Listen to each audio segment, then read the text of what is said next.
नमस्कार। प्रस्तुत है आज का चिंतन। छत्रपति शिवाजी अपने गुरु की मस्ती, उमंग और आनंद को देखकर सोचने लगे, इस सब का कारण क्या है। उत्तर में मन में आया, अरे उनके पास कोई जिम्मेदारी दायित्व नहीं है, इसी कारण मस्त रहते होंगे। बस चिंतन की धारा इसी दिशा में चल पड़ी। क्यों न राज्य, शासन, युद्ध तथा अन्य परेशान करने वाले दायित्वों से छुटकारा पा लिया जाए।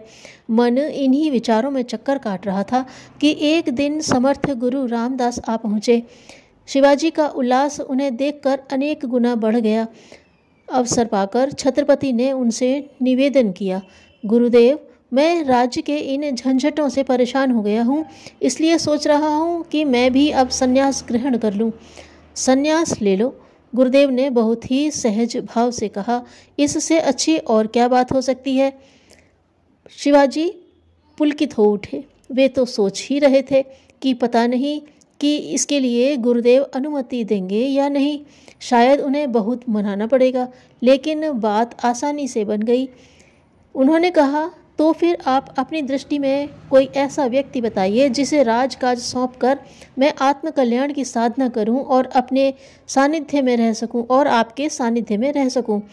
गुरुदेव ने कहा, मुझे राज्य दे दें और चले जाइए निश्चिंत होकर वन में, मैं चलाऊंगा राज का कामकाज। और शिवाजी ने हाथ में जल लेकर राज्य दान का संकल्प कर लिया। उसी वेश में वे जाने को उद्यत हुए। वहाँ से निकलने और भविष्य के प्रबंध के लिए उन्होंने कुछ मुद्राएं साथ लेना चाहीं, परंतु समर्थ ने यह कहकर मुद्राएं ले जाने से मना कर दिया कि अब तुम राज्य का दान कर चुके हो, राजकोष पर तुम्हारा कोई अधिकार नहीं रहा। शिवाजी उसी स्थिति में बाहर चल दिए। जब शिवाजी चलने लगे तो स्वामी जी ने रोक कर पूछा, सुनो, तुम जा तो रहे हो, परंतु भविष्य में निर्वाह की व्यवस्था क्या होगी। जो भी हो जाए, शिवाजी बोले। फिर भी कुछ तो सोचा होगा। सोचा क्या, कहीं मेहनत मजदूरी तो मिलेगी, किसी की नौकरी करके ही अपना गुजारा चला लूँगा।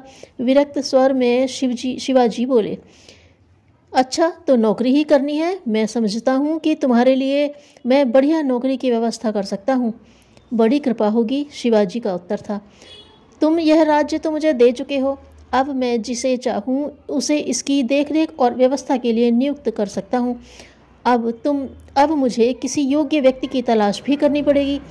सोचता हूँ कि तुम ही इसके लिए सबसे ज़्यादा योग्य व्यक्ति हो सकते हो। इस भाव से राज्य का संचालन, दायित्व संभालना कि तुम केवल सेवक मात्र हो, यह राज्य मेरा है। शिवा स्तंभित रह गए।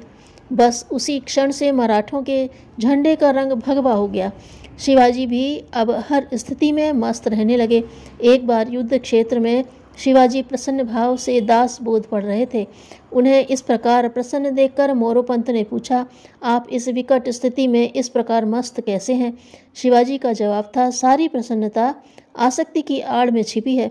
यदि आसक्ति को उखाड़ फेंका जाए तो समूची सृष्टि को भगवान का उद्यान तथा अपने आप को एक सेवक समझ लिया जाए तो फिर कोई परेशानी नहीं है। उन्होंने ऐसा किया भी। हम सब के लिए भी यही रास्ता खुला है। धन्यवाद।